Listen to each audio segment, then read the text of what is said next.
जाके बाजार से ले आवा फल हरिया, भूला ना पाई सैया पनवा सुपरिया, भूला ना पाई सैया पनवा सुपरिया। जाके बाजार से ले आवा फल हरिया, भूला ना पाई सैया पनवा सुपरिया, पनवा सुपरिया। सबे सामान लिया द मान मोर कहनवा हो, राजा गोरे के बटुए हो, छठी माई के पूजनवा हो। ए राजा गोरे के बटुए हो, छठी माई के पूजनवा हो।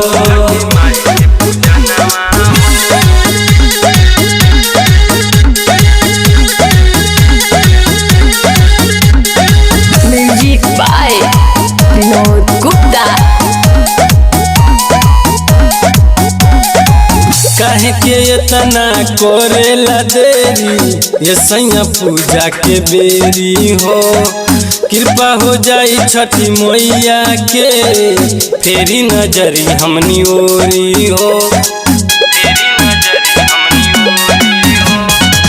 काहे के इतना करेला देरी, ये सैया पूजा के बेरी हो। कृपा हो जाई छठी मैया के, तेरी नजरी हमनी ओरी हो। और के बेरी घबराता ई मनवा हो। ए राजा गोरे के बटुए हो, छठी माई के पूजनवा हो। ए राजा गोरे के बटुए हो, छठी माई के पूजनवा हो।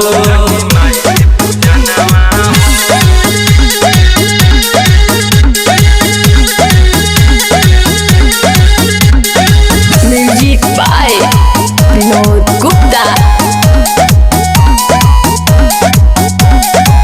पिंटू दीवाना मानो बतिया हो, हटे पवनी बरतिया हो।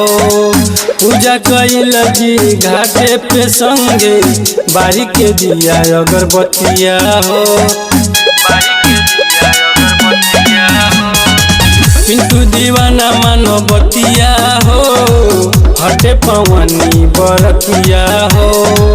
पूजा कैल जी घाटे पे संगे, बारी के दिया अगरबत्तिया हो। मनोज गोयल के बाजी अब की डीजे पे गनवा हो। ए राजा करे के बटुए हो, छठी माई के पूजनवा हो। ए राजा करे के बटुए हो, छठी माई के